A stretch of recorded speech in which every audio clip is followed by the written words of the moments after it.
Regina. We have Bree and Kirsten and James here. Let's see who else. Hello all. Let's see who else is on.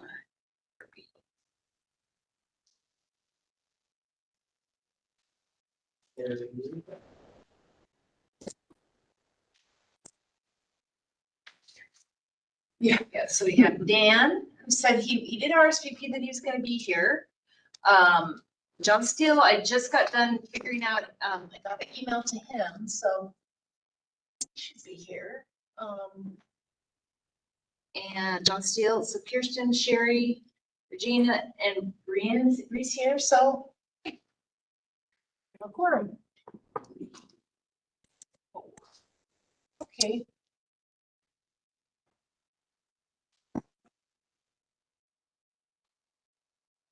Gonna start recording. And we're streaming. Okay, so we do have a quorum. If we want to call meeting to order, Kirsten. Sure, I'll call our July 15th, 2025 historic review board meeting to order. I'm the agenda. All right, next up is our roll call. Roll call. Regina Fleming, Present. James Manning, Present. Reed Bogart, present. Chair Kirsten Silver, present. Right. We have a quorum of 4 people. The other members did indicate they would attend tonight, so we'll wait for we'll expect them later. Okay. On our agenda number 2, are there any public comments related to items not on the agenda? We do not have any comments that I'm aware of. Nobody has requested to speak. Thank you.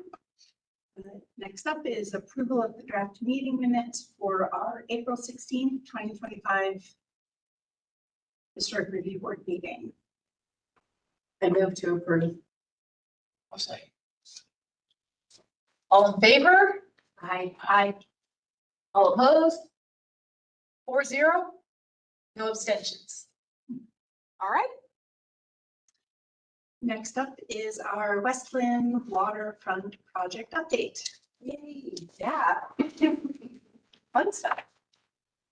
Let me remind some people Fun here. stuff. Yeah, yeah. Here's the fun. 45 years. All right, so I've got a short presentation that Lynn will bring up here in a second. But I'm Darren Wise. I'm the planning manager for the city of West Linn. Managing this project, trying to get the vision plan to the finish line. James is intimately involved in it. He's on the working group and chairs the working group, so and also provide some input if he wishes. Regina, can you see the waterfront presentation? Okay.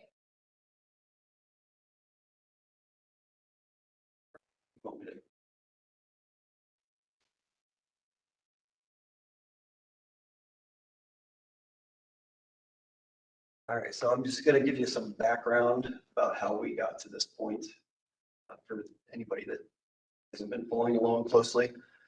So the project started way back in 2015. There was an arch bridge concept plan that was done by the city. The city council wanted to expand it to include more of the waterfront. So they directed staff to reimagine the entire riverfront. Willamette Riverfront from basically the I-205 interchange down to the Willamette neighborhood. So we started engagement in 2016 and we did a series of open houses and outreach activities from 2016 to 2019. During that time, we set up guiding principles for the project. That was the first move we made back in 2016. We also split it into 3 planning districts in 2016 to make it manageable. And the reason behind that was each of the 3 districts, there's the Historic City Hall District, Cultural Heritage District, and Pond District. They all have different access challenges, different topography, different resource issues. And so we felt it was better to do it in smaller chunks. So it was easier to focus on one area at a time and make sure that the needs of that district was being met. We also spent a couple of open houses on preferred transportation improvements. One of the goals was to fix the intersection at Linn Falls Drive and Highway 43. So I think everybody's probably been stuck in a traffic snarl there at one time or another. And so we knew ODOT was going to do the 205 widening project with their roundabout. So we came up with a few options. We presented to the community, and the community agreed with a second roundabout at basically where the gas station is at currently. So at some point in the future, that will be the new alignment of the intersection. Will be a roundabout, and then currently how you go north on Linn Falls Drive will get eliminated and will get rerouted through the middle parking lot. So you will come out of the roundabout, and you get over toward Willamette, you would go through the mill parking lot up to Sunset and then back down around. Also feel like that is another way to keep people from getting off of 205 and using Linn Falls Drive as the third lane of 205s as it gets called right now. So that was done back in 2017, 2018. And then in 2019, we finally got around to looking at preferred land uses in the districts. We had a couple of open houses, got a lot of feedback on what people wanted to see. And then at that point in time, COVID happened. So it sort of derailed the project for the time being during COVID. So as I said, the first thing that the project did was set guiding principles, and those were reinvestment opportunities, transportation improvements, river access, and historic character. So everything that we've done since then, we relate back to those 4 guiding principles to make sure that we're aligning with those principles. So after a couple of year delay because of COVID, City Council budgeted money for us to hire a consultant. All the previous work was just being done by staff when we had time between all of our other duties that we do. So we were able to put out an RFQ for consultant services, hired a consultant, and they began compiling all of that engagement activity from 2016 to 2019. And using that information, they put together a draft vision plan, which was released in January of 2024, a little over a year ago. There were a series of public events, civic group meetings, an online survey, and then some working group meetings in the spring and early summer of 2024. And based on that feedback on the draft vision plan, the consultant team updated that vision plan in September. And we had more public events, met with civic groups. We also did stakeholder interviews, some of the larger property owners and some of the interested parties.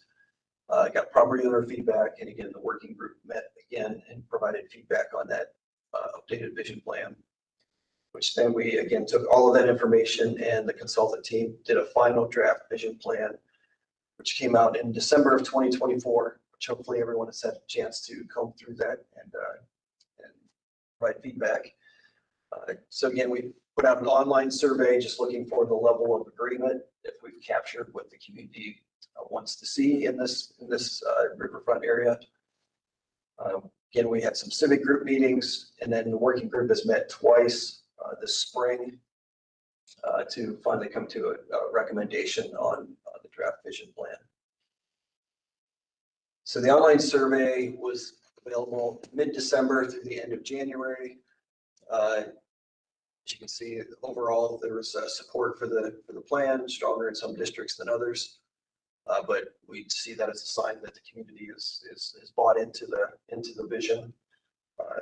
There's again the key was trying to strike a balance between competing interests in the waterfront area, between historic context, the industrial heritage versus indigenous heritage, preservation versus private property rights and their ability to use the property as it's owned, and then the tug between development and restoration.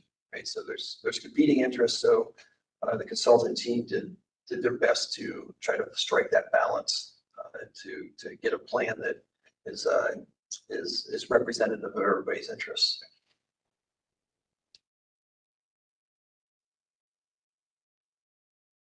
So this just shows the pages out of the plan that the community was asked to respond to in that survey.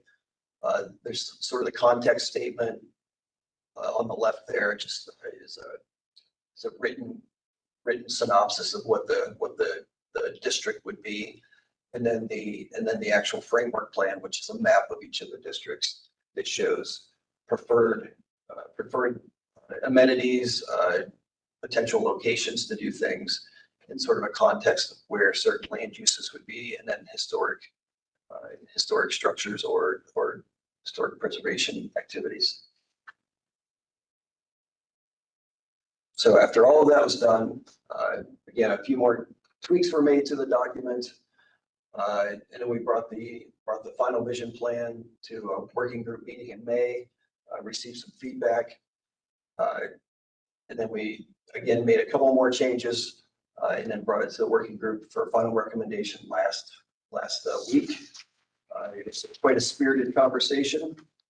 The working group did agree to or find consensus to move it on to council with a couple of caveats to it. They recommended including some language around affordable housing in the vision plan, including some language around smart growth development, recognizing that access is critical to all three of the districts. It's going to be a key component to anything happening in the districts. Some folks wanted stronger language for reuse of existing structures. And then there was a recommendation for additional time for more feedback from the community. One of the working group members. Interrupt a sec. So with the reuse of the additional structures, that's mainly Moore's Island of the mill. And now that the mill is officially shutting down, I think we as a group need to really look at that area sooner than later. If I could probably get us all in there for a tour. Kind of. There's no power on the island right now, but go into a tour and just take some photos and maybe video some things, because I have a feeling that as soon as anything good off the island has been removed and sold, it's going to fall into disrepair really fast, especially with no power. There's like the whole mill is without power, and water and all kinds of, sewer and things like that right now. So it's going to fall in disrepair pretty quickly, and then they will tear it down because of neglect. So I think we need to go in and look at it a little bit first, document some things, and then make sure that they don't tear it down because of neglect. So James, I do understand that there was someone who got an award for a citizen who got an award for researching the history of the mill. And did the mill do their own research? Isn't there a lot of documentation already? Yes, but there's the stuff that the mill has, they don't have to give to us. Right, so we probably have Yeah, some sort of request for it. right. Right now, Brian Conan's in a pretty good mood because everything's going quite well with shutting it down, but that could change. He's kind of waiting on an extension from PGE to give them a little more time to get out of the building. If they don't do that, it's basically gonna lock the door and walk away. And like I said, they blew a transformer up. I'm going to say late November, early December of this last year, that shut the power down on the whole island except for the power line. So that's pumps for the water, pumps for the sewer. They're having to do all kinds of stuff. It's $100,000 transformer. PG wanted them to replace, and they're like, why would we do that? So, but yeah, my fear is it's just going to fall apart and end up like Mill A and the sawmill and gone now, so. Yeah, so that was one of the, one of the points that the working group wanted to make to council, is wanting to see maybe some stronger language around reuse of existing structures. And then we had one working group member objected to the plan, wanted more certainty on his specific property. And then the Confederated Tribes of the Grand Ron are on the working group, and they took no position on the plan. So that was the outcome. So it is moving forward. We do have a couple of open houses scheduled, again, for the community to come in, look at the plan, give us some final thoughts on the plan, and then understand the process to get it to the finish line. That's July 24th, Adult Community Center, and then July 31st in the Library Community Room. I'll also be at the Farmers Market, doing some outreach a couple of times. And then we've invited any neighborhood associations or civic groups that want a presentation to reach out and let us know. Happy to go. So the working group did make a recommendation. We are also taking it to the Planning Commission to get a recommendation out of the Planning Commission. So we'll have a couple of work sessions. We have one scheduled for tomorrow and another one in August where they'll look at the plan. We've got a public hearing scheduled for the 17th where they'll actually make a formal recommendation to council. And then a couple of council work sessions in October, and then we hope to get it to them in November for a decision on whether to adopt the vision plan. And then if all goes well and the vision plan gets adopted, then the next phase of work will then begin looking at the actual zoning codes for the different districts. And now with Funding. and we'll go for some grant funding. But now with the news that the Willamette Falls Trust is now $45 million richer, and they might take control of some of the PGE property. So it's Another good reason to go take a good inventory before that happens. yeah, and it will sort of escalate the need to get the zoning and everything in place, because the PGE they weren't really really looking at any kind of development of the island at this point in time.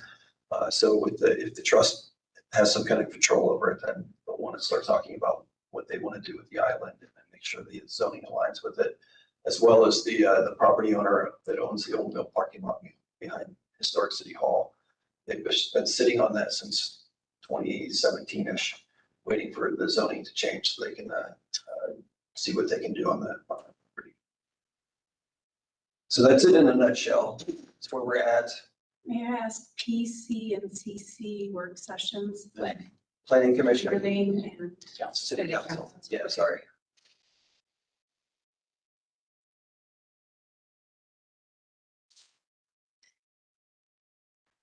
I want to note that, that we have, John Steele is on board and Sherry DeVos are also online.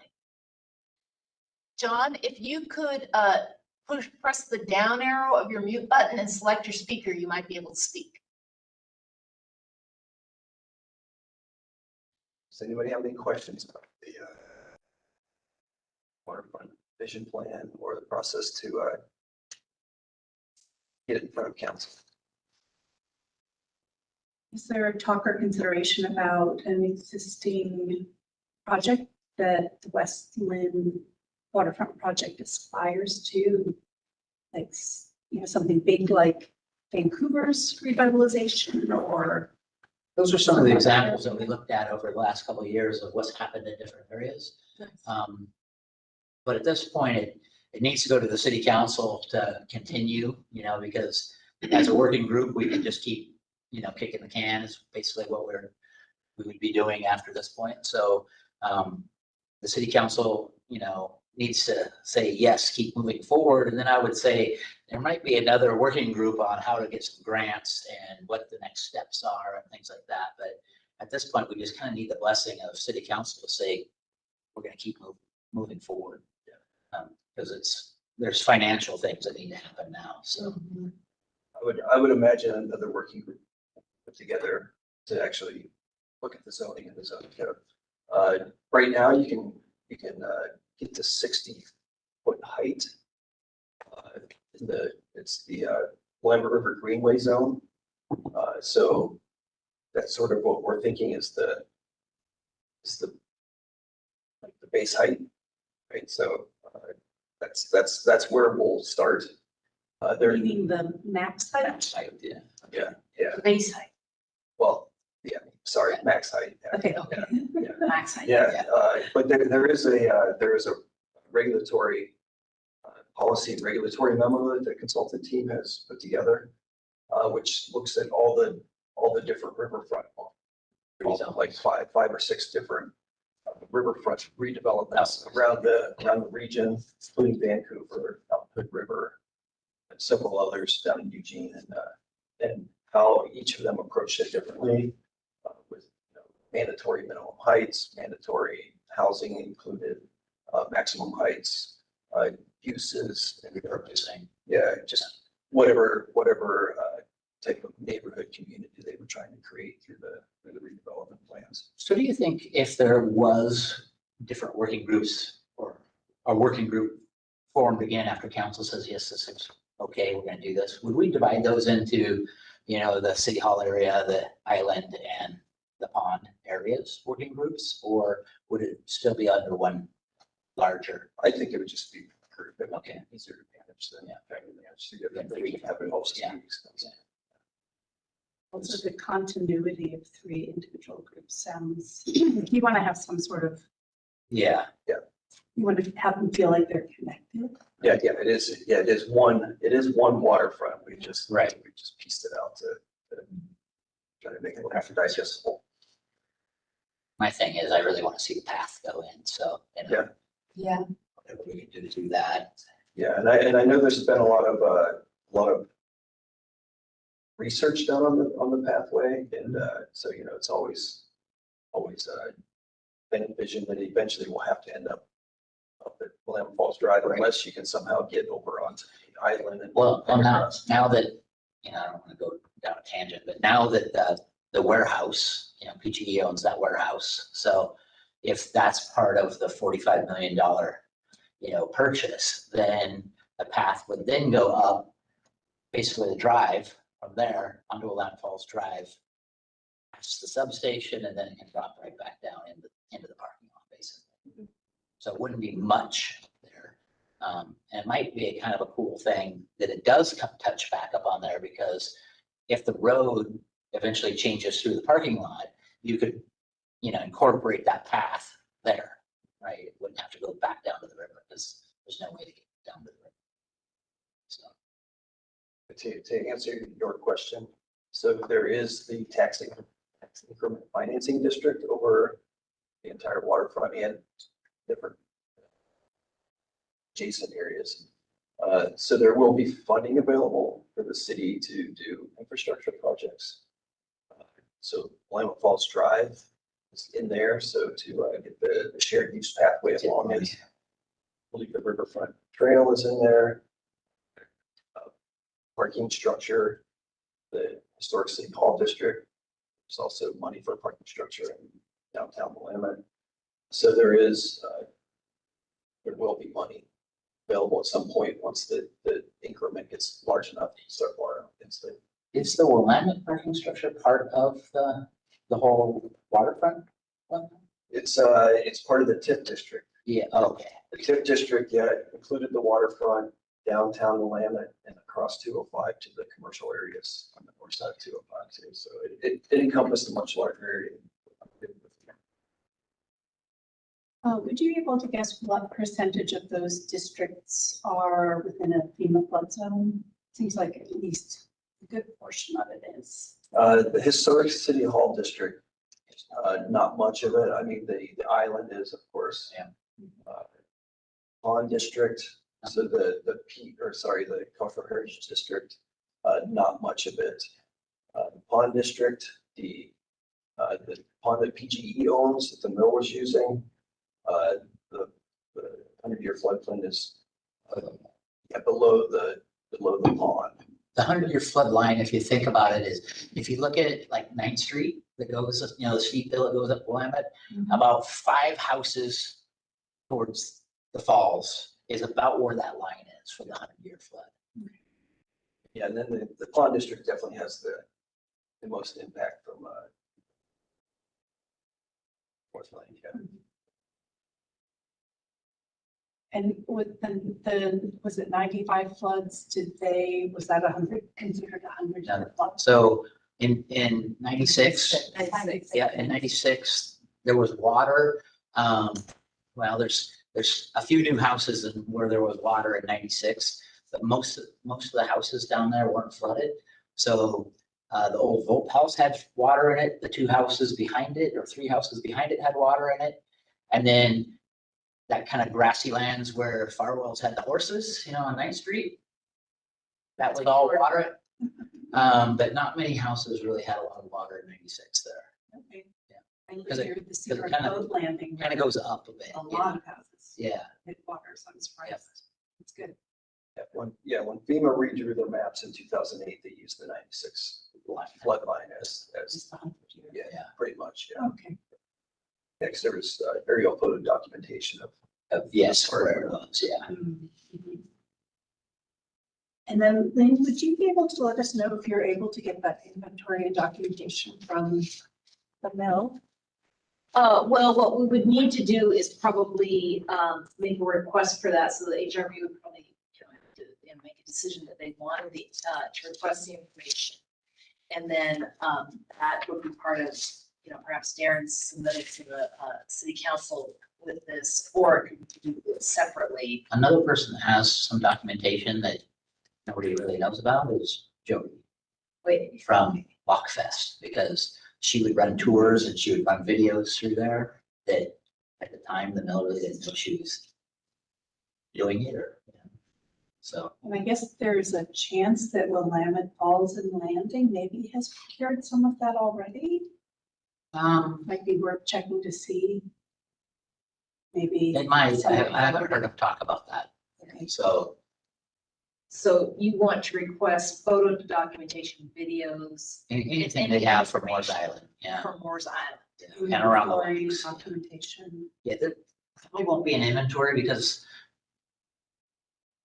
I think 10 years ago when we asked to do inventory down there, the mill said absolutely not, So, So, so I would suggest that, the HRB may, come to consensus on that, and then I can draft something up and we can, forward on that if that's, that's what you want to do. So may I make a motion as the chair that we check into the availability and accessibility of documentation about the mill, from the mill, also from Jody. All read it. and also, I talked to some people this last week and they suggested that for CLG grants for this next year, we get on them early and try to ask the state for a little more money than we got this year to do an inventory down there, because that would be So I think I made a motion. Do we need to second it? And then we can try yours? sorry. So. Second. Okay. And so then we have a vote. All in All in favor? favor? Aye. Bye. Okay, any opposed or abstentions? John, John's still saying favor in the We see chat. you, John. Yeah. We see your text. We see John Excellent. Hill. Thank So, you. all right. Okay, so I will draft up a request that we be able to collect that information. So in terms of the CLG grant, so we don't own that. Right. And so we would have to do that in partnership with whoever owns the property. They would actually have to be, Not necessarily, no, because for an inventory, we're not in partnership for everybody in Willamette that their house is inventory. You do it from public right away, though. Exactly, Yeah. yeah. yeah, but If you if, go on private property, do it. yeah, so we can't go on private property Well, and there's no real access except for the river, I guess. yeah, and walking along the box. It'd be better to have access Yeah. for sure. Yeah. If we You could, would want a willing partner for sure. Yeah. if we could do it sooner or later, I could probably, like I say, get us access in there. Okay, so again, even though we would have access, we would still need permission to do. No, that's right. An inside inventory. You know, and that's what that would be. So an inventory is usually an outside look at everything, but I hear there's also These buildings are so huge. inventory, the inside, which Yeah. would be not part of well, not really part of the CL. Well, I guess, can you inventory inside? I mean, CLG and historic inventories are usually out exterior to the building. Yeah, But we could, we could look into funding an interior, video, photo. well, Video. let me talk with Brian and just see if he would grant us permission to go in there. It could be as easy as walking Okay, so the whole place. I do want to say that CLG grants for every 2 years, and we have the 25, 27. Oh, Yeah, so we wouldn't be up till 27. However, there are Oregon Heritage grants that could actually okay. would feed into this. Okay. And they're supposed to open in August. But again, that's something that we need to have, all the parties in agreement. Right. I cannot do. Right, now, so let's, as our group, let's think about what we'd like to see out of this, and then maybe we can then get all the parties in agreement. You know, we won't get PGE in agreement. Won't be able to go into their section. But as long as Willamette Falls Paper is still in the building and has rights to be in the building, then Brian Conan has the authority to allow anyone in the mill site. So maybe that's where I'll go first. Darren, do you have any perspective? Nope. I'd like to suggest considering an emergency Oregon Heritage grant. If we can't have access to some of the existing documentation about the mill. Okay, so Oregon Heritage Grant is open in August, and then I don't know. It takes 6 months. I might be, I think they give it out in August or April.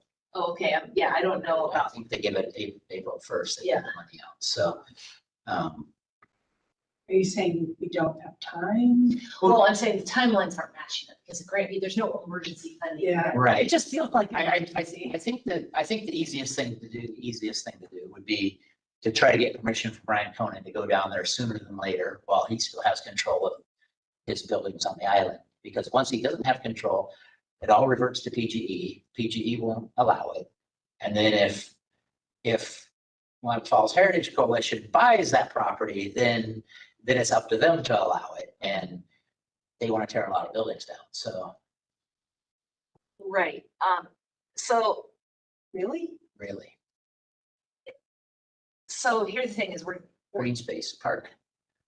building. so there's a lot of competing interests down There are. And we're, HRB is suggesting to do documentation, which in general is pretty, documentation without any, that's usually pretty benign. Mhm. However, there's a whole lot of issues down there that we would have to overcome. We'd have to get, willing people. Yeah, to that's, do this. yeah. And then we need money. I don't think we'd need a lot of money to do it. I think it could be done I think it could be done in a long day. An architectural photographer would be Right. very Yeah. grateful. Yep. Okay, well, I will draft up your request letter and, we'll, put it along to the council. And if we have to rely on natural light, having those photos taken before the rains start, be a really, really good idea for. There is a lot of natural light in some parts of that building, but then there's like some of the warehouse areas are just super dark. Okay. Do we have any other comments from people online? Okay. All right. Do we want to move on to the next agenda item? Sure. Number 5 on our agenda is the CVC code cleanup amendments work session.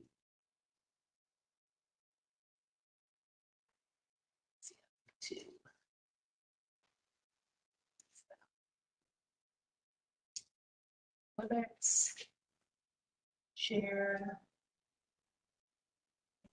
There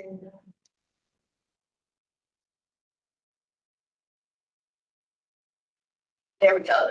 This is Darren again. All right, everybody see that okay? Yes. All right. All right, so this is, I sent you all a memo. Sorry, I didn't get to you until yesterday.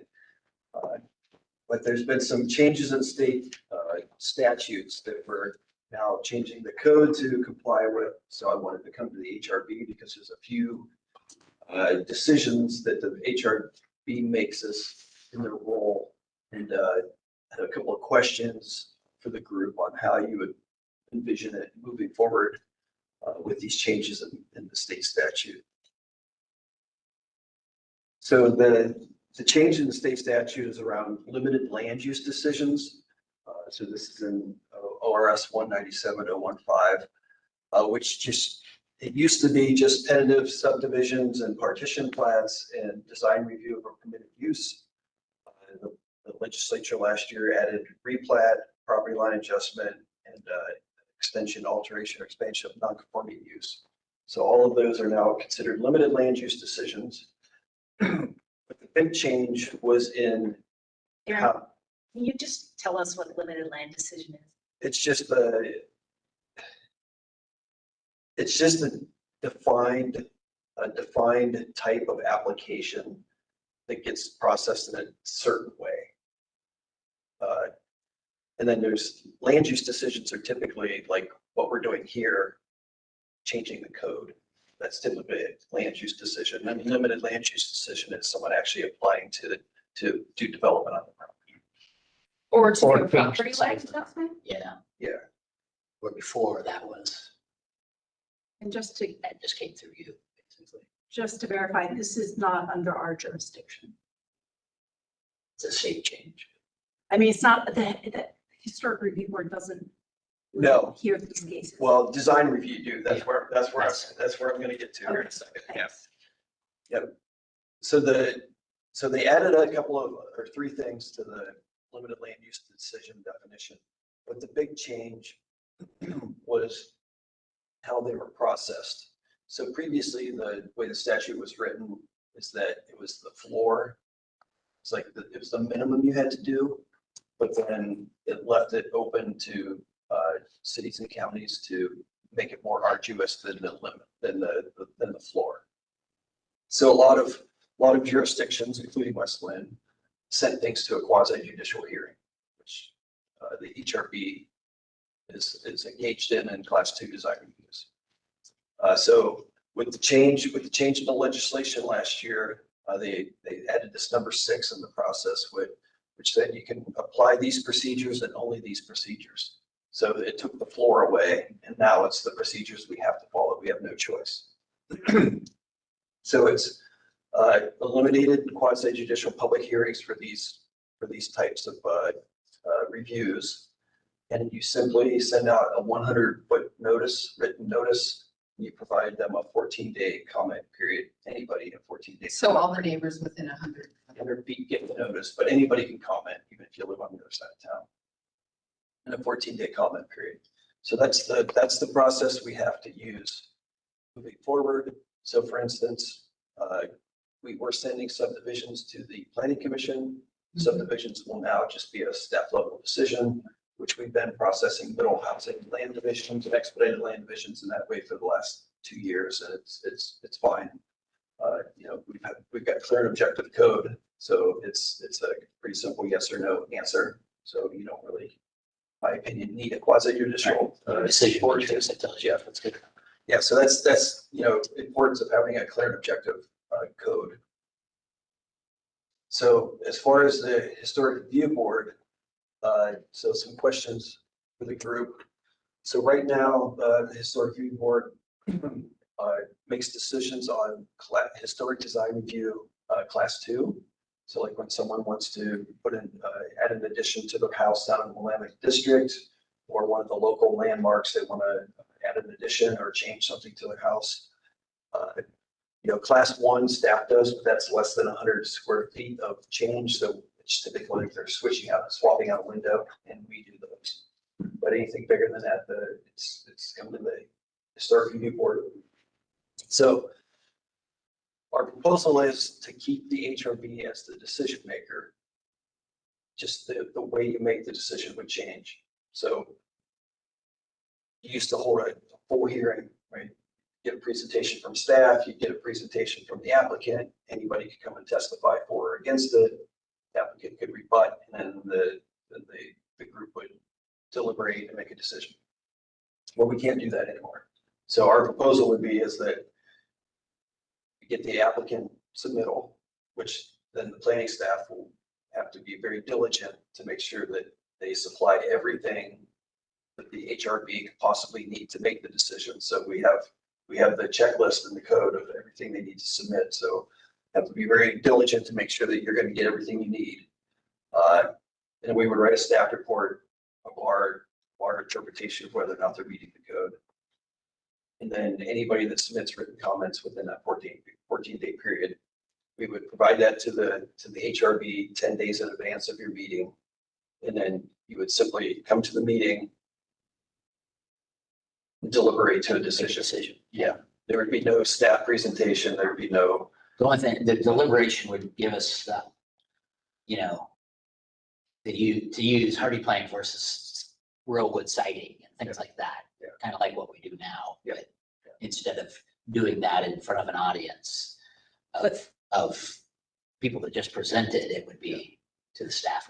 Yeah. So let me back up. So we could as staff give you a presentation of like photos and everything. So. But we're not going to have the architect there and the property owner there and, Yeah. and everybody there. Public testimony. Yeah, exactly. Yeah, you're simply getting information. I actually kind of like that because it takes the emotion out of the room and it just gives you the list of facts of what the staff has said yay or nay on, you know. I always get a lot out of the staff presentation. Yeah. Yeah, so we can continue providing that.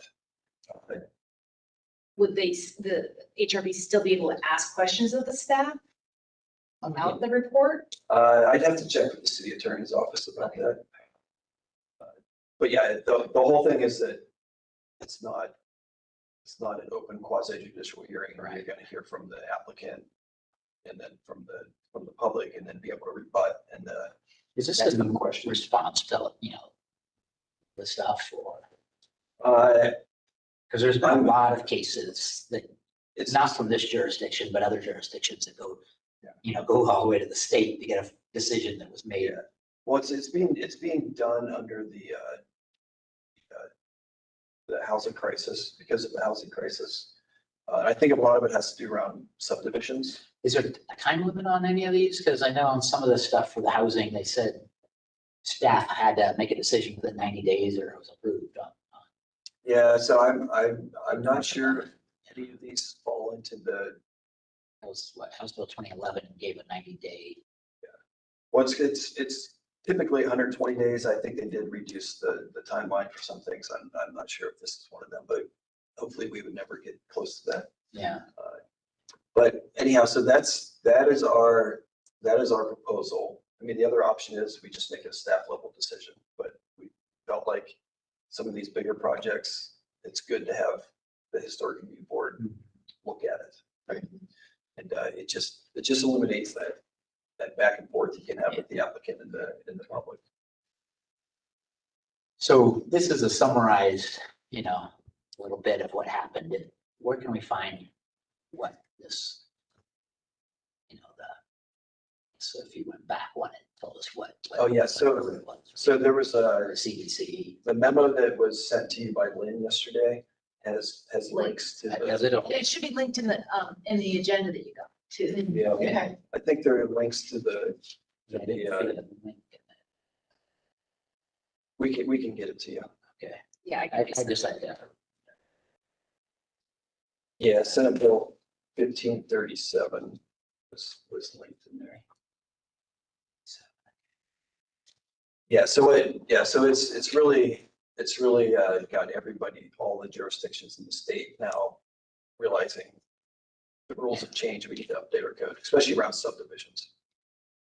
Most jurisdictions would send subdivisions and design review for permitted uses to like a design board or something. Right. So it's, Is this trying to make the process faster? yes, yep, Okay. yes, faster and And is this just part of Tina Tech trying to get the permits in every county to be the same, the process the same? Is this kind of part of that? I would, I don't know about permits, but the process. The streamlining of the business. Yeah. And as James said, you know, it really takes the emotion out of it, right? Because that's what the planning commission deals with every time there's a subdivision proposal, right? Is the neighbors don't want the field developed, but it's been zoned like that for 50 years. And they have a right to develop it as long as they're following our rules. And so it really gets it down just to what are the rules? Are you meeting the rules? Yes. Approved. So anyhow, I guess my question to the HRB is, are you comfortable? Are you good with that? Still being the class 2 design decision maker? I want to read 1537 just to see what the nuts and bolts of it are, but as I said, I think it takes the emotion out of it, and it makes your staff, you know, your people do their job to the best of their ability, right? And that's, we're gonna show, you know, good and bad with that, right? In projects, but actually you as the manager of these people, I think it's a good thing on your side too, because it gives you a metric to measure how well they're doing, providing the reports, you know, the staff recommendations. One of the things I see in the HRB is a lot of discussion, but, you know, there's a lot of discussion about the siting and whether, Yeah. you know, it matches and all that kind of stuff. And it sounds like they'll continue to be able to have that discussion and decision around that kind of thing. So the applicant will definitely have to do their due diligence, that if the code says it's wood siding and they want hardy plank or something else. They've got to show their word, and it's another. They're gonna have to prove under the. And it goes back to what I was saying last year, right? Of we have these rules, and if we were hard and fast to these rules, we wouldn't have a brick fire station in town, and we wouldn't have brick on the bottom side of, you know, the Icon building, right? Or whatever, right? If we were hard and fast, but we give exceptions, and then that now has become the new norm. And, you know, Brad, those of you who remember Brad, I think he said it the best, you know, with the historic district, we got to keep that historic to make that look, you know, the way it is, preserve that. But the commercial overlay district, you know, we want it to look cool. We want it to be nice for people who want to come down there, you know, and that's our job to keep, you know, the coolness of it, right? And make exceptions or not make exceptions, right? But, So this is really getting at just historic structures, the class 2 design. class 2 is. Historic design class 2, yeah. So it'll be houses in the Willamette neighborhood or individually listed local. One thing I was making a comment about a few months ago is that we had a pretty lengthy process just to approve solar panels on a roof that were flush with the roof because it was on the front elevation. Do we still have to do that, or? So Well, now that's going to be part of your staff making the recommendation of what is the rule, you know? we talked to SHPO about it. They gave us some examples of how the other jurisdictions do it. So we do have an exemption in our code that they would not have had to gone through a process if they would have had them on the rear or 45 degrees. But they, you know, the way their house is oriented to the south, and they needed to put it on the front. So that's So the that choice. That's the still choice they made. stays. Yeah. Until we change the code. Right. So. Because in in the historic district, that's the houses, right? Because half of them face south and half of them face north. Exactly. You know, there's only a few that go east-west, so, you know. Yeah, so it's something that we can look into, definitely. So Darren, that was a class 2 design review. And it would continue to be a class 2, and so it's still, those solar panels would still in the future, under these rules, come to the HRB for decision, but it wouldn't be a hearing. Right. I mean, my suggestion is it's not permanently changing the structure. I would prefer they were just approved. So she wants to move those Move those to just a staff level decision. not class. Personally. All right, so we're all good with Yeah. class two? Oh, we still get to grant design exceptions. So moving on to the commercial design, Mr. Darren. Sorry. jumping ahead. Yep, so so then the other decision making, well, there's several, I've got it on the last couple slides, but the other big one that the historic review board is consistently engaged in, probably not much moving forward because there's not a lot of properties left in the overlay district to be developed. But it is making recommendations on both class 1 and class 2 design review applications in the Linn Falls Drive Commercial Design District. If it's an actual historic structure, then you are the decision maker. But if it's not a historic structure, then you're a recommending body. In the nuance of that, it's chapter 58 in the Community Development Code. The nuance in there is that the code gives authority to the HRB to grant design exceptions, and only the HRB, not the planning commission or not staff. So that's where the importance of the recommendation came in if they wanted a design exception. So questions for the group. So we brought this forward to the HRB pre-COVID when we were working on updates to chapter 58 that just got done a couple of years ago. I'm not sure if any of you were all on the board when it was completed with John Floyd, but I saw Jim on something. good. And so we have made updates to chapter 58 in the last couple of years that made it more clear and objective. And then they have to go get the design exception. The language was a little looser previously, so now it's more direct. So anyhow, sorry. Back in 2018-ish, 2019, we were working on updating that chapter 58 and brought it to the HRB at that time of potentially eliminating the recommendation from the HRB for class 1 design review, which is again a staff level decision, and it's just small changes in that district, like aesthetic changes, an addition of less than 5% of the building footprint, ADA compliance, or landscaping changes. So that's one question for the group. My personal opinion is I think staff can handle that without a recommendation for this class 1 design reviews. Then for the class 2 design review, which again used to go to the planning commission, which is now going to also be a staff level decision. Would the group be comfortable with eliminating the recommendation for class 2 design reviews? And those are new construction and major additions to existing structures.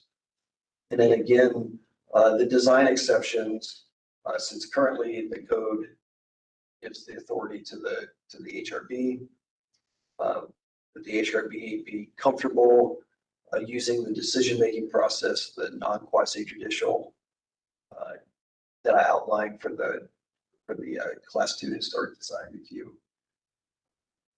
There was some conversation with the city attorney that thought maybe since you're only making a recommendation that you actually could hold a quasi-judicial hearing.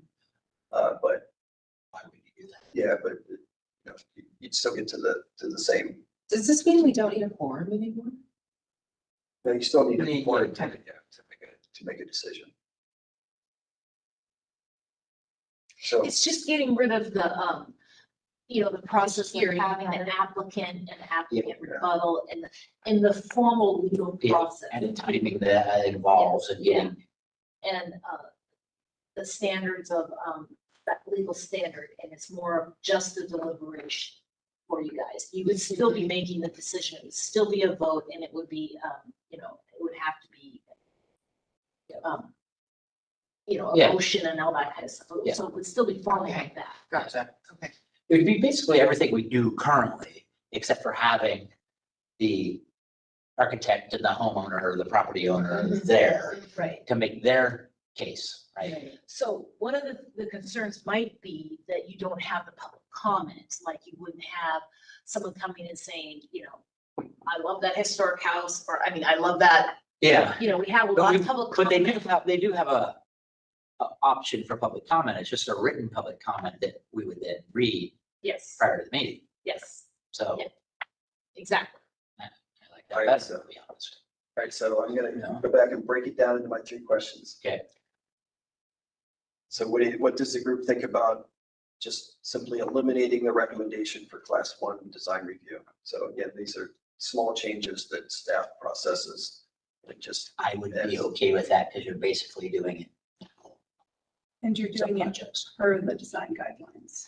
yes, for chapter Yeah, 58. Yeah. So if we're doing a roundtable, we do want to check in with the people online there. Yeah. House.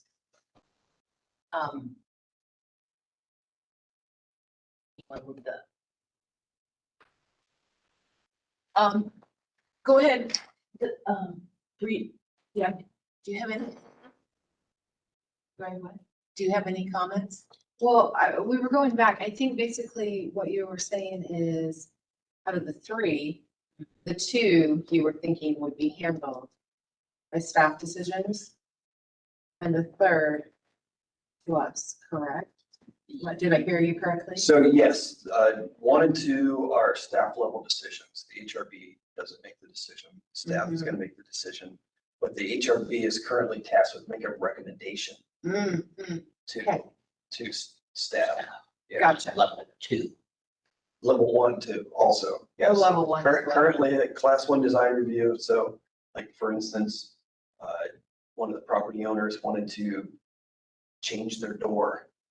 We had to come to the HRB to get the HRB to recommend saying yes, when we were like, well, they're changing the door to exactly what the code says, so why do we need recommendation? So I would, that's our position, is that eliminating that recommendation for class 1 design review.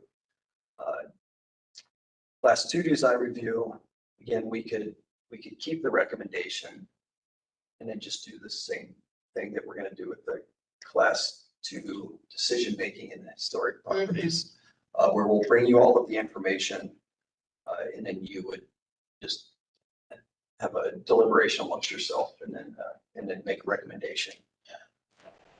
And then again, if it's a design, if they're asking for a design exception, then you would actually either grant them the exception or not grant them the exception. So that would be the risk that they would take by trying to get a design exception if they apply for one. But let's say I'm putting a building up and I submit my package to staff and I say, I want brick, and these are examples of brick on Linn Falls Drive. At that point, can staff say, even though brick is not allowed in chapter 58, right?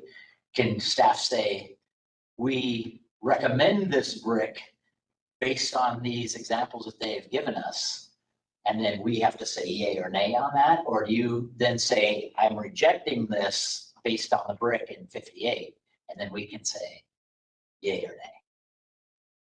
That would be the only difference I would see of. No, so we're not proposing to change your authority to grant the design exception. So, we wouldn't even make a recommendation if they're asking for an exception. We're just going to give you the information. Okay, You're all going to make that decision. I think I agree with the first one, eliminating the recommendation and just going with the staff personally. Or just class 1 or class 1 and 2. Definitely class 1. Okay.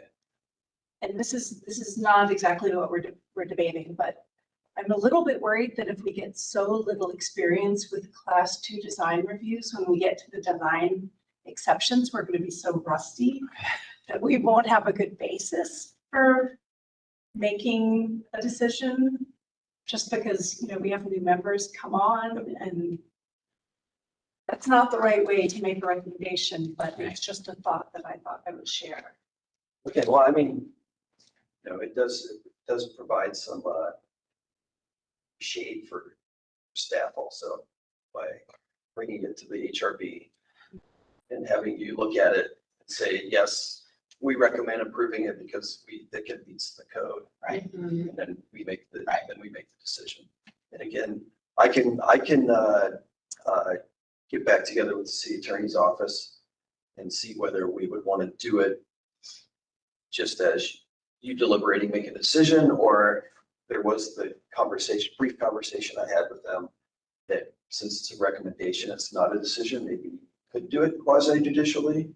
So I'll circle back, but Or even just being informed about them would be helpful. If the staff did take that over, just so we were in the loop about it, would be helpful, because I definitely trust the staff recommendations.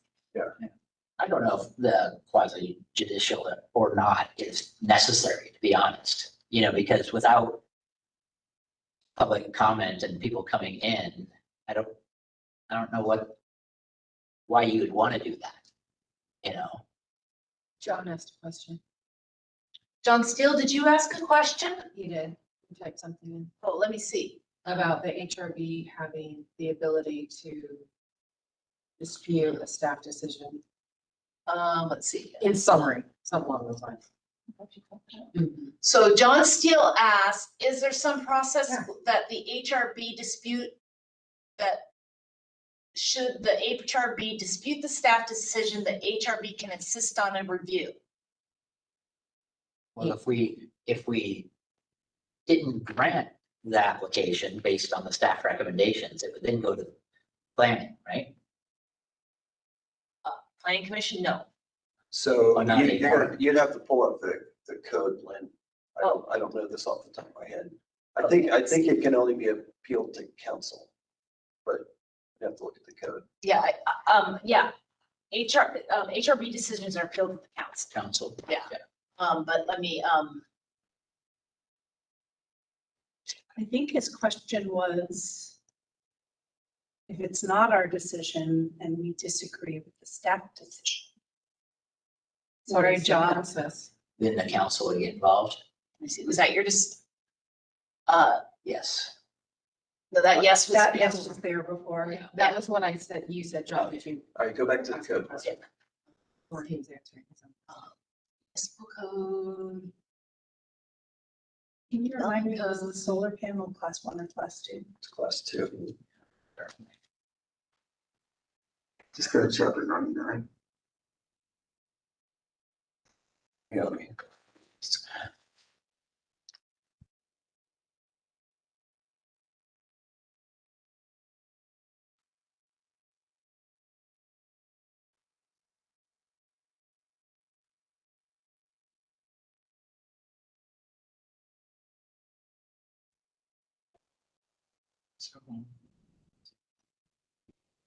Council. We'll go up on number 3, I think. It's actually in decision authority. Yep, so the Historic Review Board has standing involved, standing on any commission decisions on proper structure of the historic district or designated as landmark. Okay, so that doesn't make sense because the Historic Review Board. Go to C, I think. 3 right there. No. No, it's actually up in the authorities. Basic.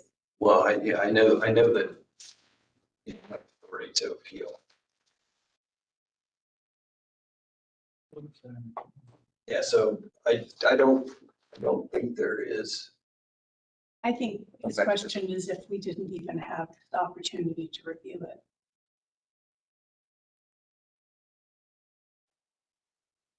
All right, well, so let me summarize again. Class 1, currently we come to the HRB for recommendation. We're going to eliminate that because it's small. Class 2, currently come to the HRB for recommendation. It used to go to the planning commission then, but now it'll come to staff. But we're proposing we still keep that, so the HRB would still make that recommendation. and then staff would make the decision. And I think John is asking that if you were to recommend no, and then we were to approve it, would there be some mechanism that the HRB could Send it to the council. Yeah, Consider an appeal or review of the decision made by the planning commission or HRB. That's what yeah, that's the council. So, that's council authority. yes, Yeah, so it does say down there where I was looking about HRB having standing.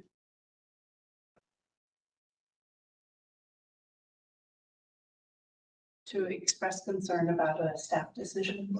Well, it's a planning commission decision, but yeah, it's not a step.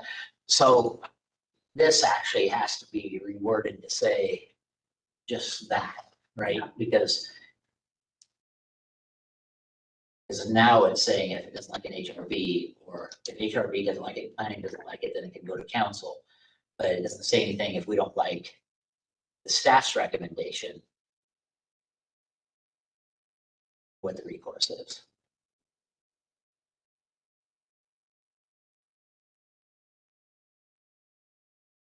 I see that. Yeah.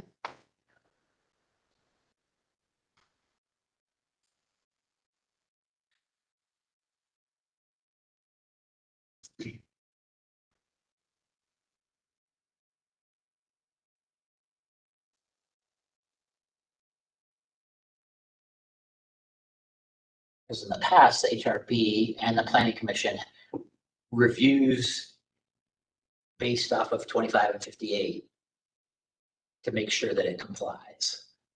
And now we're not going, I guess we'd still review to make sure it complies. It'd just be off the staff's recommendations.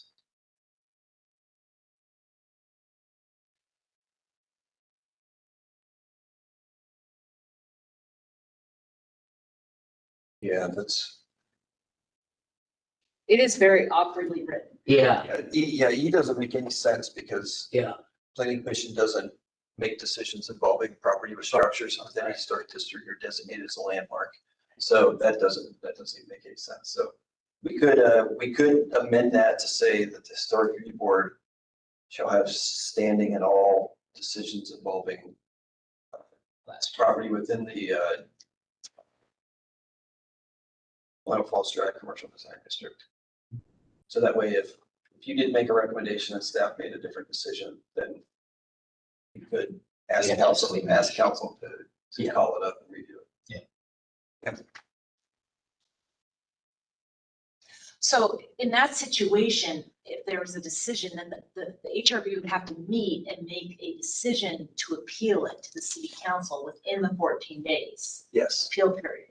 And that, Well, wouldn't that be if staff made the presentation, we didn't like the presentation, we'd say at that point that we're not going to, grant our approval of this, and then wouldn't that trigger to go to the Well, you're not the decision maker, the staff is, so. Yeah, you're Yeah. just making a recommendation unless it's a design exception and then you're approving it. Well, you can write that in there, that if we don't approve the staff's recommendations or, then it triggers a, agenda item at the next council meeting, All right, so I'll come up with some language. So you that want to do it in 14 days, you just, at that time that we didn't agree, that starts the clock to the next well, that doesn't work. council with agenda. That doesn't really work with the state law about, so you have to have a decision and then an appeal. You can't have an appeal before a decision is made, and the staff has to make the decision first before any action can be taken. You can't appeal something before a decision's been made. So, so it sounds like Darren might go back and Yeah, and think on this and come up with a solution. yeah, it's, Because he hears what you say. Yeah. Say, We don't have to have a meeting to make an appeal, though, do we? yes, you would. If We you would- have standing, if we you would- have, you have Oh, yeah, standing, you're you would have to standing, yeah. vote as a board Yes, to appeal it within the 14-day. And so, you may not even meet, because you have to have a 10-day, you'd have to have 5-day notice, agenda notice. that's right. well, So then the chair would have to say, hey, let's have a meeting. We can say meeting. so again, the key will be that planning staff diligent about getting all of the information from the applicant that is required to make a decision. So that way, when we bring it to the HRB for the recommendation, you have all of the information that we have, that we're going to make the decision. Currently, you have a matrix of what's needed by the applicant and then a decision matrix by staff, right? Or Yeah, so there's submittal requirements and then then there's what you go through to make these recommendations, basically. Does it meet this, yes or no? Yeah, so that way, again, hopefully we wouldn't be bringing something to the HRB that we felt wasn't going to be approvable in the first place, right? We would work with the applicant to say that, no, this is not going to get approved. You just touched on something right there, is there's been a lot of times where the applicant is giving you something and they say, oh yeah, I want to be on the next meeting for HRB. And then you say, no, you don't have everything you need yet. And it gets pushed back, or they change their mind on something. So that's part of that decision matrix of, do they have everything for their submittal? So you can then make your recommendation. So really, we shouldn't see anything that is. But in the past, we have seen presentations from, for projects where the staff said, this isn't adequate, we need more information. And the But some of developer those- said, Yeah. we want to go ahead. Exactly. And they wanted to roll the dice, right? And we hold them up. So, They got approval. John just made Yeah. a comment again. Oh, let's see, John's. yeah. Jeez. I'm facing this way. So I see it. Stop sharing. Oh, so John said, but quote, meeting of HRB could be loosely defined in time-sensitive decisions. A little creativity may be needed. Yeah, we have Zoom and Oh. quorums, email quorums sometimes, And member DeVos said the submitted change says it would eliminate HRB recommendation. That's not what he's saying. Yes, please amend class 2 change suggestion. Sherry, you can actually speak. I think you can turn your mic on. The problem is that John can't turn his mic on. So feel free to talk at any time. You guys were literally mid deep conversation, so I Oh, wanted no, to but get that you in there. I wanted to get that in there before I forgot what I was talking about. Okay. I understand I can speak. Thank you. Okay, so it sounds like eliminating recommendation for class 1 design review. We're all good with keeping it for the class 2 design review. We'll bring it to the HRB. I'll check in with the city attorney's office about whether we can actually make it quasi judicial, or if it's just going to be bring you the materials, you make a recommendation. And then I will change the language in that section about the HRB having standing within the Linn Falls Drive Commercial Design District, instead of saying about the Planning Commission and historic resources, because that's not a thing. That's old language that should have been eliminated a long time ago. Okay. Comfortable with that? Ish. Yeah. Sherry and member Fleming and member DeVos, you want to comment at all? Yes, that sounds good. Yep. Okay. It Same. sounds like basically the main parts that are going to change in the process is going to be a little bit more streamlined.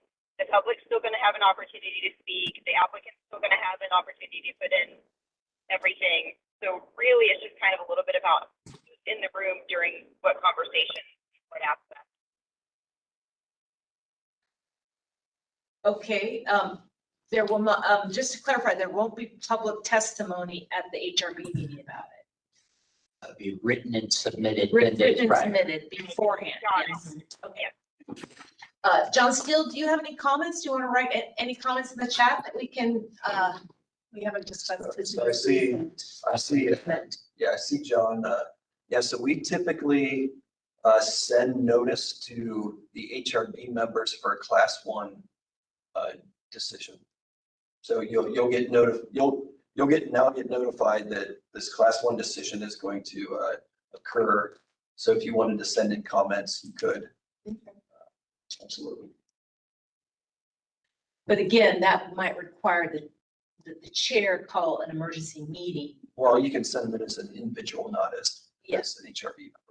Right, you could, yes, but if the HRB wanted to take a position, it would have to be in a meeting. Okay. Do descendant comments trigger anything? Dissent comments. John Steele asked, do dissent comments trigger anything?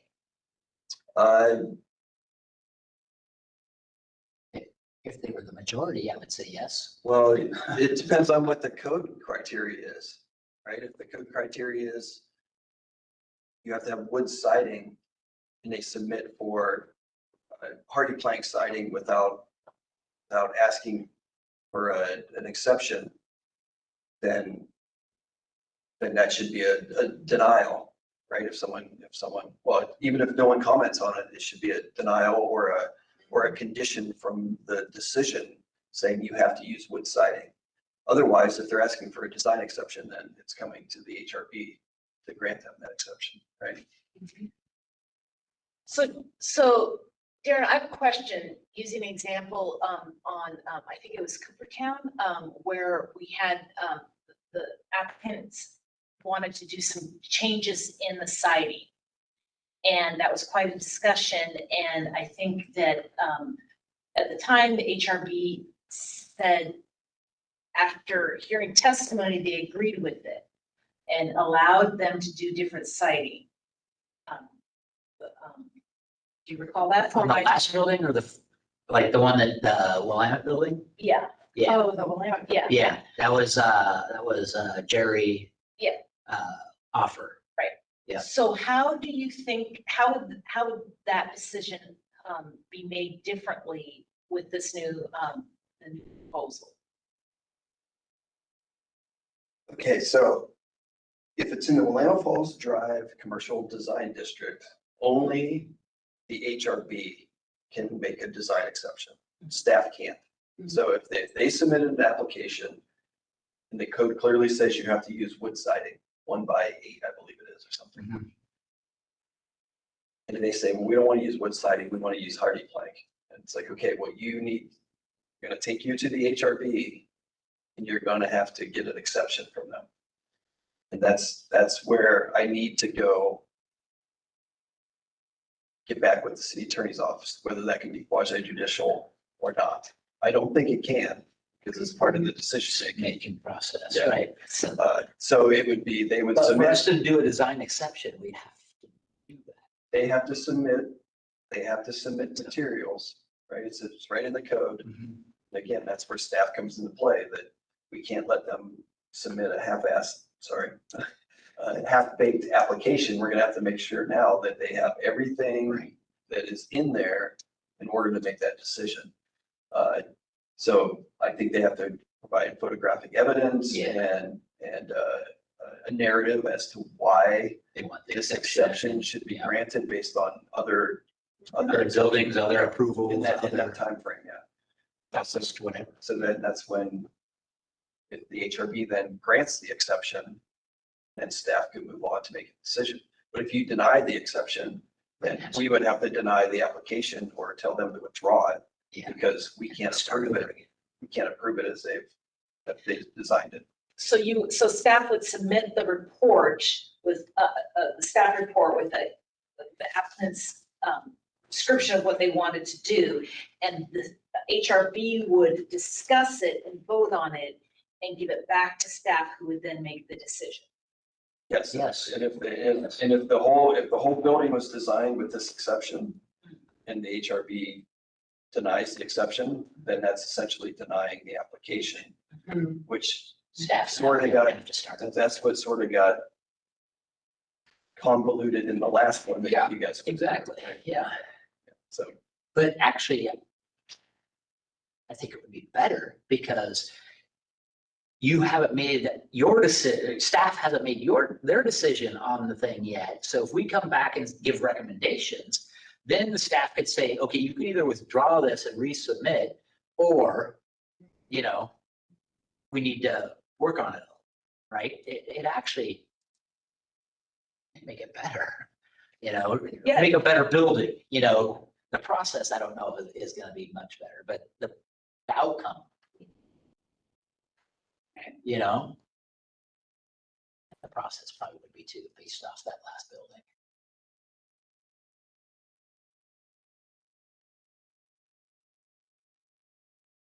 All right, back to my PowerPoint. Okay. Okay. All right, so I think we're good. Eliminate class one. We're gonna keep the recommendation for class two.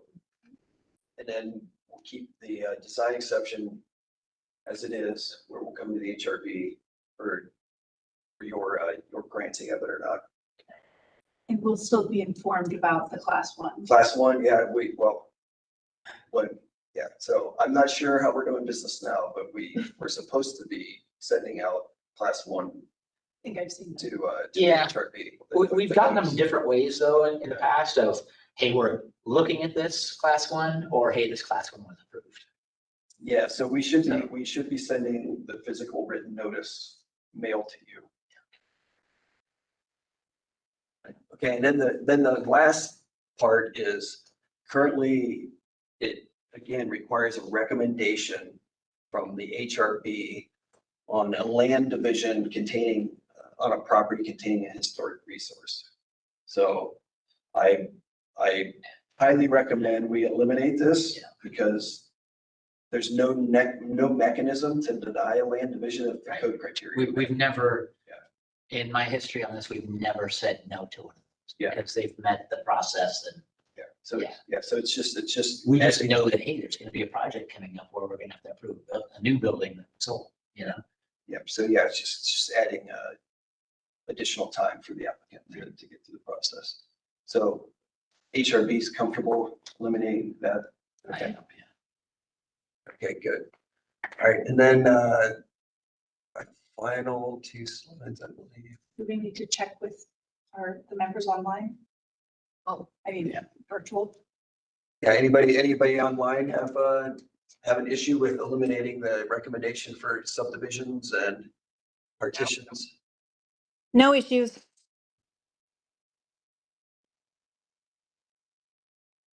I'm Skeptical. skeptical. Skeptical. John Still is skeptical.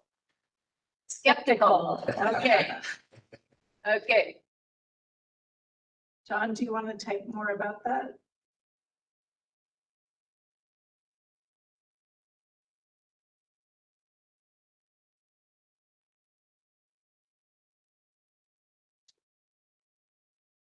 All right, well, while we wait for John to type.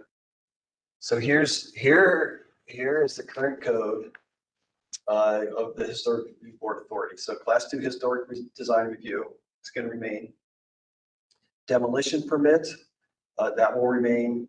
A relocation of a historic resource, that remains. A revocation or modification of approval, that will remain. And then an extension of approval with modifications when you acted as the initial decision-making authority, and that will remain also. So the only change is in the class 2 historic design review, it will no longer be a quasi-judicial hearing. It will just be you get the materials, you make the decision. So that nothing really changes except the mechanism of how you make the decision under A. And then recommendations to the approval authority. So again, designation of a historic resource, that will remain. Removal of the historic resource, that will remain. Class 1 or class 2 design review. So we're going to eliminate that class 1 design review out of there. We'll keep the class 2. New construction within the Linn Falls Drive Commercial Design District. That is not a historic park. So that's essentially a class 2 design review. So I don't know why they separated those two things out. It's the same thing. Partition or subdivision of property containing historic resource, we will eliminate that. And then conditional use for property containing a historic resource. So we will keep that because it's a conditional use, not a permitted use. So there's really some slight changes. Nothing that's going to overhaul your authority. just how you're making that decision and removing class 1 and the partition subdivision from the recommendation. Regina, Sherry? John, any comments? Not at this time. Yeah, that makes sense. Get out of that and see John's comment. Oh, John Steele says no. But we did have a previous comment Yeah, that we'll want to circle back to. Yeah, do we want to circle back to your previous comment, John Steele? I'm having keyboarding issues. Yes, I need to be convinced shutting HRB is out is better or a non-issue. Okay, let me try to give you an example. So someone has a 10,000 square foot lot with one historic home on it. Zoned R5, 5,000 square foot minimum lot size. They want to split their property into two 5,000 square foot lots and then build another home on the new lot. Our code right now is written that that's permitted. There's no mechanism for us to stop that from happening, right? As long as you're meeting the minimum code requirements of the lot size, the front lot line, the setbacks, everything else, we could not deny that land division. So bringing it to the HRB really does nothing getting a recommendation, because if they meet the code, they meet the code, we can't deny it. We could get sued if we Right. don't. Yes, now if they're asking for a variance, then Then that's a then different that's a story. different story, yeah. But I honestly haven't seen one where it's been a variance of square footage or setbacks or anything like that. They've all met, Yeah, we get them occasionally, but it's not. but it's not, yeah. Same with that. There's not a code that's there. Well,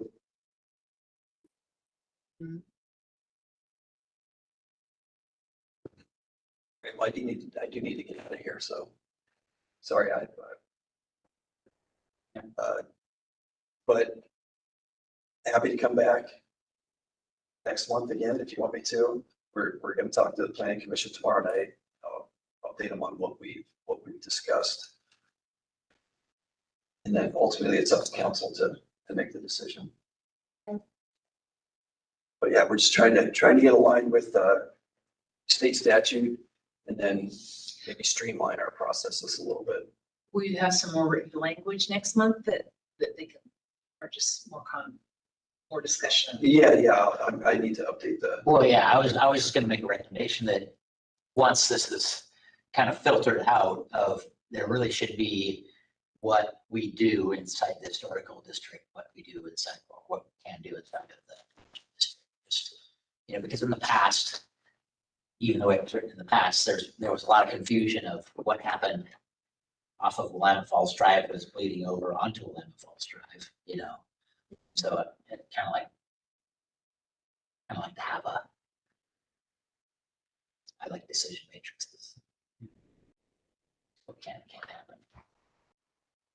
All right, yeah, I'll, to the meeting tomorrow night with the planning commission, I will update the proposed code change language and make sure it gets sent to you all by the end of the week. Thank you. So you can see how our conversation gets implemented into the. Thank you. How does everyone feel? Good. Good. All right, Right, thanks so much, Darren. Waterfront. Can I call you? Thank you so much. Yeah.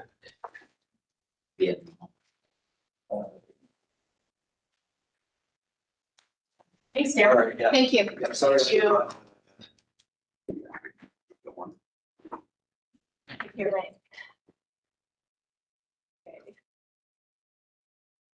Ready, should we go ahead and move on? Yeah. Okay. Are there any items of interest to be raised by board members? Not at this time. What was that? Not at this Oh, time. Okay, okay. All right, moving on, items of interest by staff. Yeah, so first I want to give you an update on the Robinwood inventory. We sent out a letter. The consultant will be in town next week doing the actual field work for the survey. We sent a letter out to people in the Robinwood area and got some good feedback. People are pretty excited about it. We got some people that were concerned about, what are you gonna do? Is it, is it gonna tax my house or anything like that? No, it's just information, and it's about, understanding what kind of historic, cool historical architecture we might have in this area of the city that's never been studied. So, then I had some people tell me that we had some Eichler homes in Robinwood, and I was like, okay, I didn't know that, but, we'll find out, if we do. So we are meeting the consultant next Thursday at 9:30, if you want to meet with her at all, but, to just, check in with her as she's going through, her study, her, field work. We're still on track to get the report done and the survey done by December 31st. It's when we're hoping to have this all done. So the next item is the interpretive material that the U.S. Army Corps of Engineers sent to us. And I don't know if you guys, I printed it out.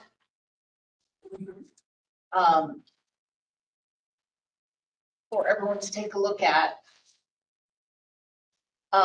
And this is, so the Army Corps of Engineers is preparing the interpretive material, and they have sent us over, and if we have any comments on this interpretive material that will be out at the locks, we need to let them know by mid-August. So I just got this like yesterday, and so I sent it to you guys. I don't know, I thought it was pretty good. I liked it. I didn't know that there were any changes or anything like that we wanted. These are going to be these are going to be new panels next to the old material, historic interpretive material. So if you have any comments, does anyone have any comments? I'll read over it. Yeah. Get back to you. Yeah. So if you do, As well. shoot me an email and I will compile our comments and send them to the Army Corps of Engineers. So the title on the email, I thought they were not going to repair. By the way that. Right, yeah, it was like, what? Yeah, I read that. I was like, what are they doing? What are they not doing? Yeah, what are they not doing? Exactly. Okay, and then, last, I know that, we talked about attending, the HRB wanted to talk about attending the farmer's market. And we have some dates in,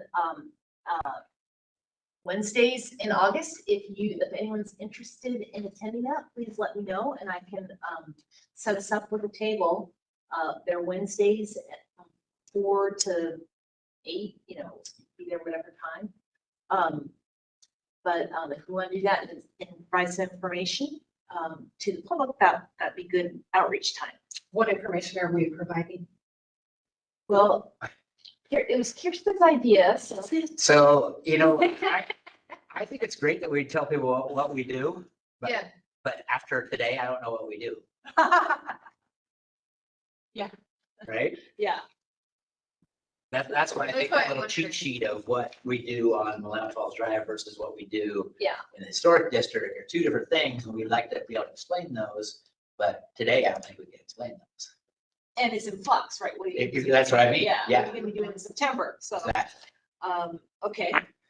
All right, well, we can forego the farmer's market. I mean, I love the idea, but what are we providing? Yeah, that I don't know what we. I mean, I envisioned it as being a sort of like, ask the historic review board about your historic property or something like that.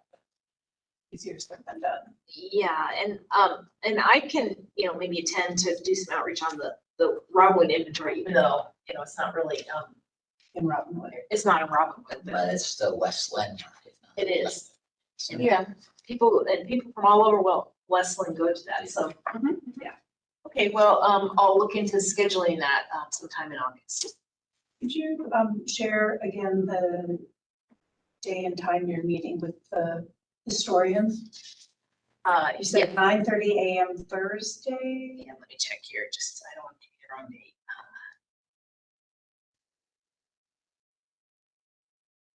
So it is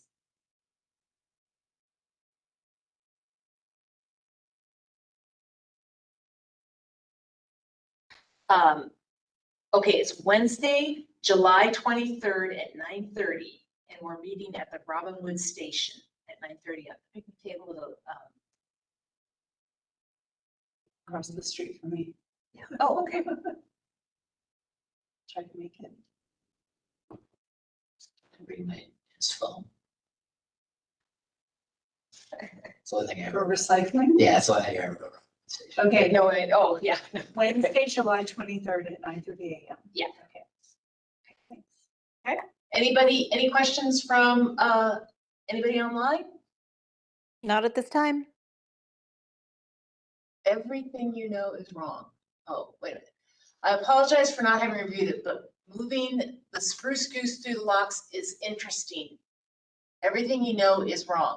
Oh, so what do you mean? Oh, wait a minute. I'm sorry, John. I didn't see that. We were discussing that. So I apologize for not having reviewed it, but moving the spruce goose through the lock is interesting. Okay, so, all right, so let's comment on spruce goose. Yeah. And I don't know about, what you mean by everything you know is wrong. That Probably about the spruce goose. That we would be surprised. Okay, okay. So I will add spruce goose. Okay. I saw the tin goose, which is at Wham, which is in Hood River, which is the Western Antique Air and Automobile Museum. Excellent music. It is, Mhm.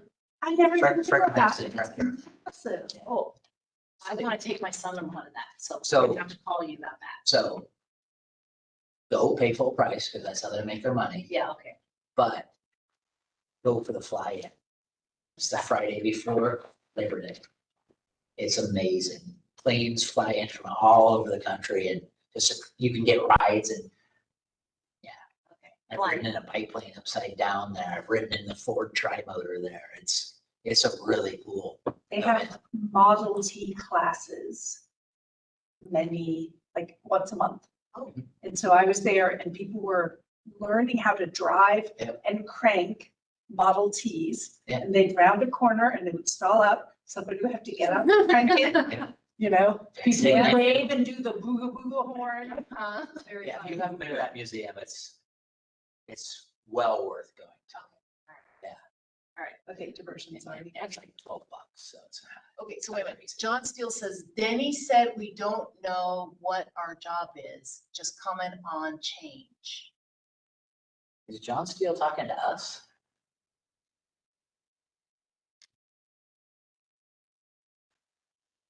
I don't know how to interpret that. Does anyone else? Is Denny somebody else? Everything you know It's is wrong. wrong. It's going, I don't know. I wish you were here, John. It's like Dr. Or could Who. talk, or could talk. Oh, Bree, Bogart. That's John. John's the one. Sounds like Danny. Oh, Oh. Yep, Danny's not on the HRB anymore. You might have been hearing James Manning.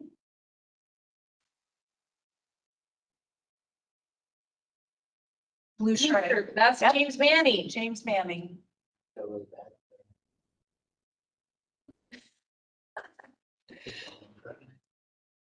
Oh, sorry. Okay. All right, he said sorry. Okay.